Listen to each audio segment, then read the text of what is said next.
오늘 본문 말씀이 포함하고 있는 로마서 8장은 로마서 전체를 통틀어서 가장 빛나는 다이아몬드라고 말합니다. 그 말씀 속에는 그리스도인은 어떤 존재인가에 대해서 정확하게 말씀하고 있습니다. 예수 그리스도를 통하여 새 사람이 된 우리가 얼마나 대단한 존재인지를 깨닫게 해주고 있습니다. 간략하게 로마서 8장에서 말하는 그리스도인이 누구인지 말씀드리면 2절에서는 죄와 사망의 법에서 해방된 사람이다 라고 말씀하고 있습니다. 그리고 9절에서 11절까지의 말씀을 보면 바로 그리스도인은 하나님의 영이 거하는 사람이다 라고 말씀하고 있습니다. 이어서 14절에는 성령의 인도하심을 따라 사는 사람이 하나님의 아들이다, 즉 그리스도인이라 말씀하고 있습니다. 이렇게 말씀하다가 오늘 본문 28절에 오면 그리스도인을 하나님을 사랑하는 사람이다 라고 말씀하고 있습니다. 따라서 8장은 그리스도인의 정체성을 분명히 말씀하고 있습니다. 그리고 오늘 본문 28절은 로마서 8장 가운데서도 우리 성도들이 아마도 가장 잘 아시고 또 좋아하는 말씀일 것입니다. 잘 아는 말씀이지만 처음 보는 말씀이라 생각하시고 우리가 한 목소리로 다시 한번 읽어보겠습니다. 우리가 알거니와 하나님을 사랑하는 자 곧 그의 뜻대로 부르심을 입은 자들에게는 모든 것이 합력하여 선을 이루느니라. 우리는 이 말씀을 읽을 때 언뜻 인생지사, 세옹지마, 혹은 전화이복, 혹은 호사다마라는 고사성어를 생각해 볼 수 있습니다. 우리가 세옹지마란 인생의 하와 복, 즉 인간이 가지고 있는 행복과 불행은 변수가 많으므로 예측 단정하기가 어려움이 있다라고 말하는 것입니다. 그리고 전화위복이라는 것이 무엇입니까? 화가 변하여 복이 된다는 말입니다.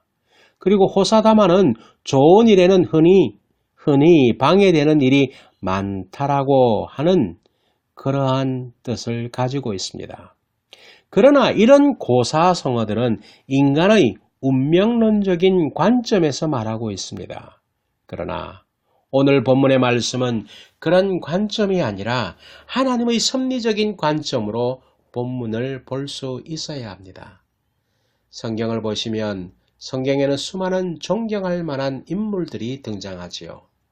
모세나 요셉이나 다니엘이나 다니엘의 세 친구들이나 다윗이나 혹은 바울이나 그들 모두에게는 절망의 바닥을 치는 삶을 살았을 때에도 하나님이 나를 버렸다고 한 번도 생각하지 않았습니다. 그 어떤 절망의 환경에서도 하나님이 자신과 함께 사신다고 생각을 하였고 그 믿음으로 살았을 때에 결국은 그들의 삶에 영광이 있는 것을 보게 됩니다. 모세는 이스라엘을 이끌어서 하나님이 계시한 약속의 땅으로 인도하였습니다. 요셉은 노예에서 애굽의 총리 대신이 되었습니다. 다윗은 목동에서 왕이 되었습니다. 다니엘은 바벨론의 포로였지만 정권이 바뀌어도 총리 대신으로서 왕의 총애를 받았습니다.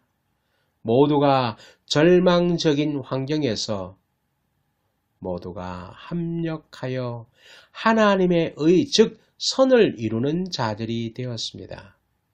이들 모두는 자신들의 삶을 운명론에 휩싸인 삶을 살지 않았습니다.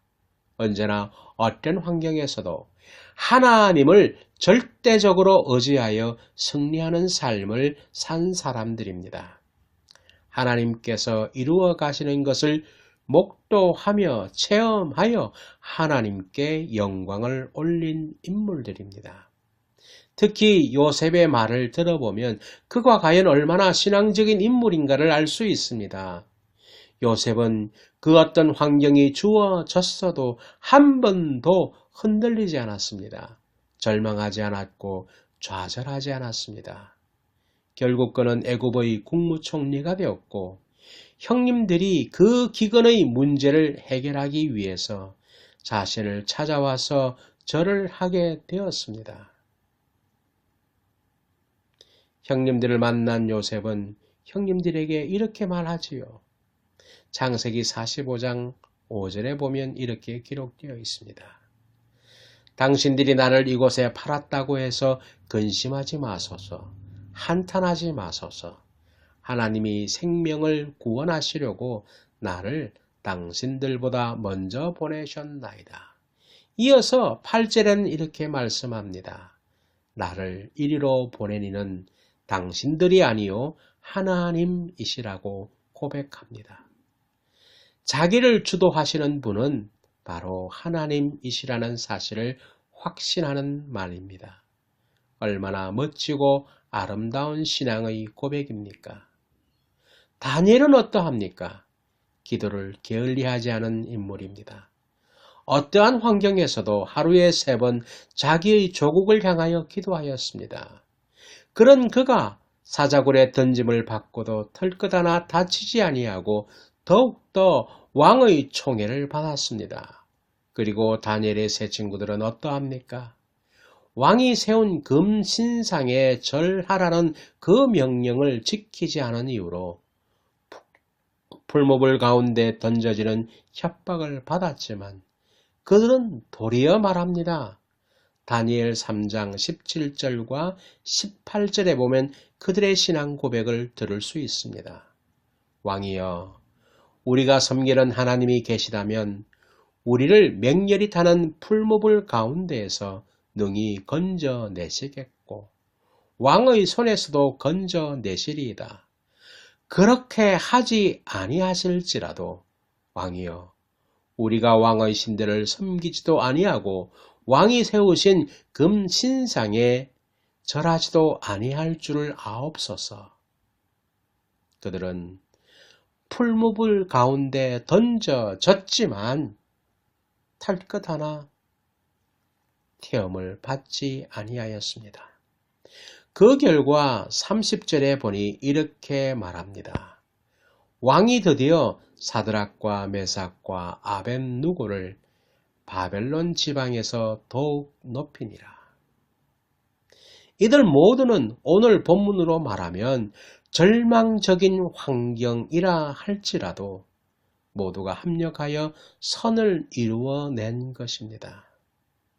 그렇다면 성경의 인물은 그렇다 치더라도 근대사에 있어서 우리가 어떤 인물을 한번 찾아보겠습니다. 저는 아브라함 링컨을 들고 싶습니다. 미국 사람이 가장 존경하는 미국 16대 대통령이기도 합니다. 아브라함 링컨은 1809년 2월 12일에서 1865년 4월 15일로 인생을 마감하였습니다. 그런 링컨 대통령의 이력서를 보면 정말 합력하여 선을 이룬다는 것이 무엇인지 알 수가 있습니다. 링컨의 이력서에는 정말 실패와 낙선이 많이 들어 있습니다. 1831년 그가 사업에 손을 대었다가 실패를 했습니다. 32년에는 주하원 의원에 출마했으나 낙선했습니다. 33년에 또 사업에 실패했습니다. 연이어서 34년에는 다행히 주하원 의원에 당선되었습니다만 36년에 신경쇠약으로 쓰러졌습니다. 그리고 38년에는 주하원 의장에 입후보했다가 낙선했습니다. 그리고 2년 후 40년 때 선거인단에 출마했다가 또 낙선했습니다. 그리고 43년 연방 상원의원에 출마했다가 또 낙선했습니다. 다행히 1846년 연방 하원 의원에 당선되자마자 48년 연방 하원 의원에 재투표했으나 또 낙선했습니다. 1856년 부통령에 출마했다가 낙선했습니다. 그리고 1858년 연방 상원의원에 출마했다가 낙선했습니다. 그리고 1860년에 드디어 미국의 16대 대통령으로 당선되었습니다. 그의 이력은 정말 낙선 실패의 연속이었다가 드디어 1860년에 대통령에 당선된 것입니다. 어느 날 기자들이 링컨 대통령에게 물었습니다.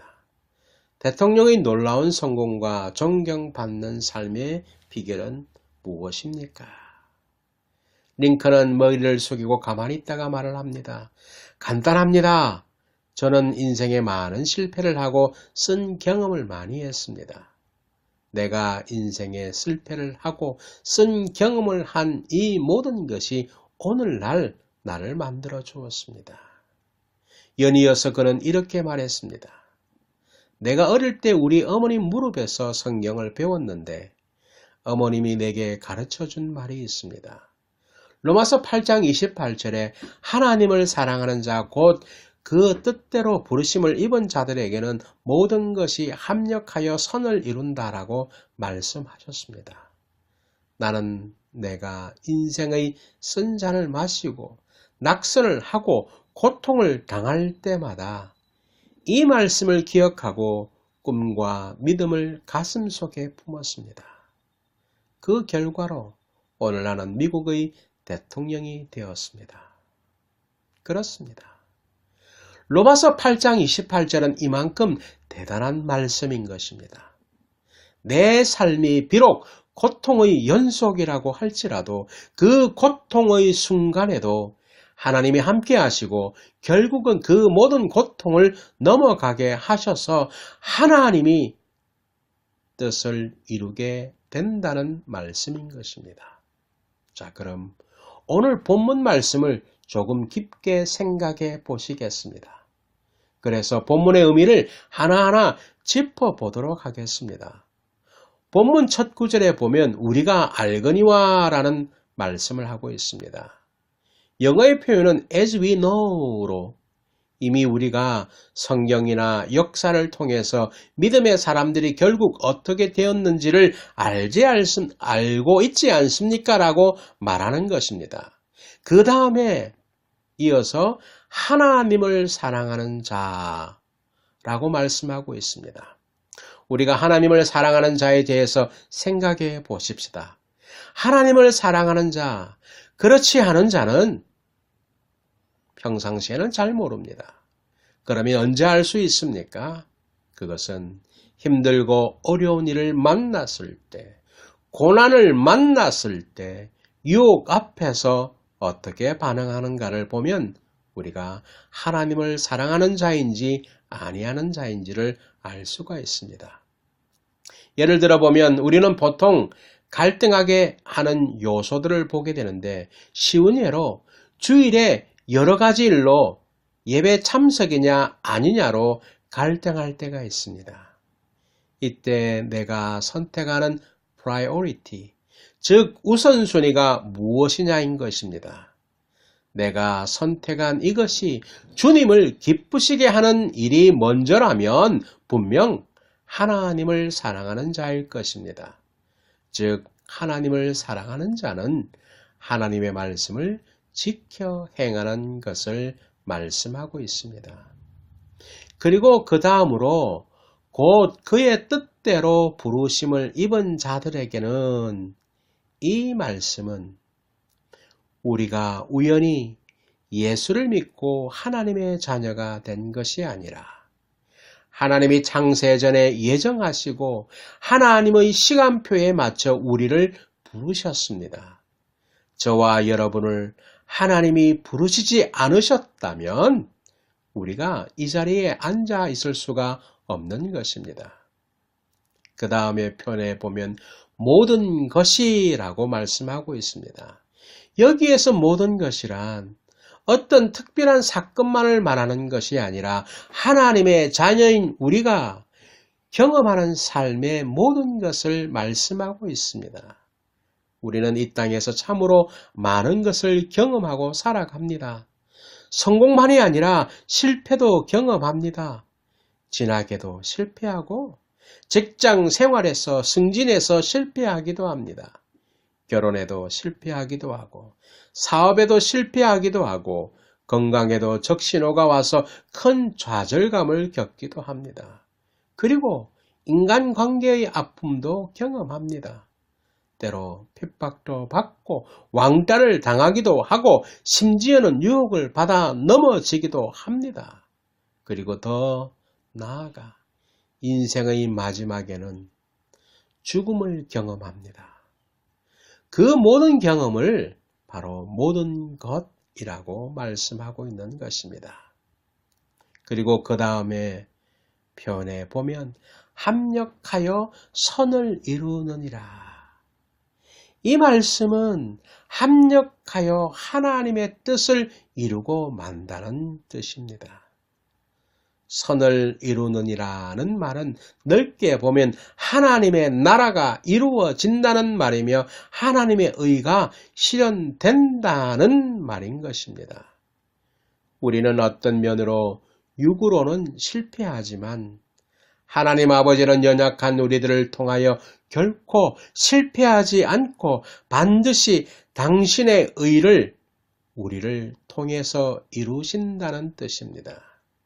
그러므로 합력하여 선을 이루느니라는 말을 이해하기 쉽게 말씀드리면 세상이 거꾸로 돌아가든 바로 돌아가든 간에 나를 구원해 주신 하나님은 연약한 우리 혹은 나를 통해서 하나님이 계획하신 일을 이루신다는 뜻을 가지고 있는 것입니다.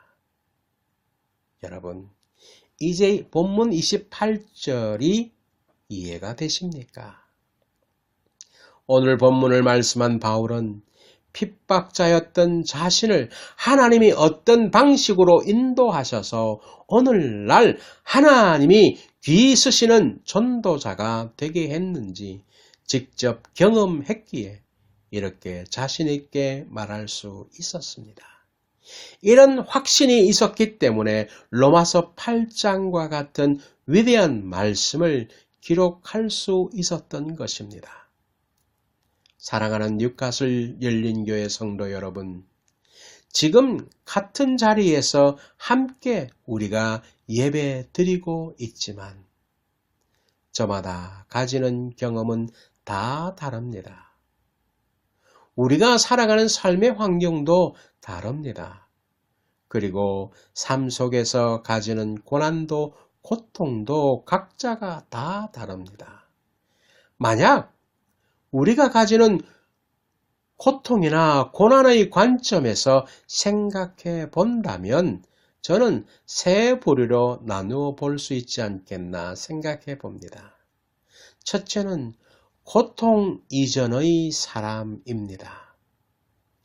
고통 이전의 사람이란 인생에서 심각한 비극이나 비탄의 경우를 거치지 않는 사람을 말씀드릴 수 있겠지요. 이런 사람에게 오늘 본문은 모든 것이 합력하여 선을 이루는 것은 단지 가까이 하기에 좋은 말씀에 불과하겠지만 우리가 기억할 것은 인생의 어느 한 시점에서는 고통을 맞이할 수도 있기에 이 말씀을 기억하고 있을 필요가 있습니다.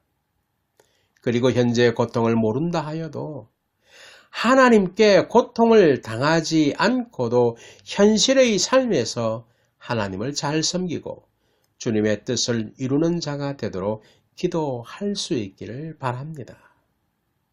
둘째 부류로서는 고통 가운데 있는 사람, 즉 in pain, 고통 가운데 있는 사람을 들 수가 있습니다.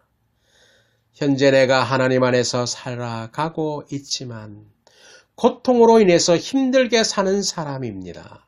자식들 때문에 고통당하고 경제적인 문제 때문에 고통당하고 사업 때문에 고통당하고 건강 때문에 고통을 당해서 힘이 들어서 죽을 지경인 사람이 있습니다. 차라리 죽을 수만 있으면 죽었으면 좋겠는데 그것도 제대로 되지 않는 분이 있습니다.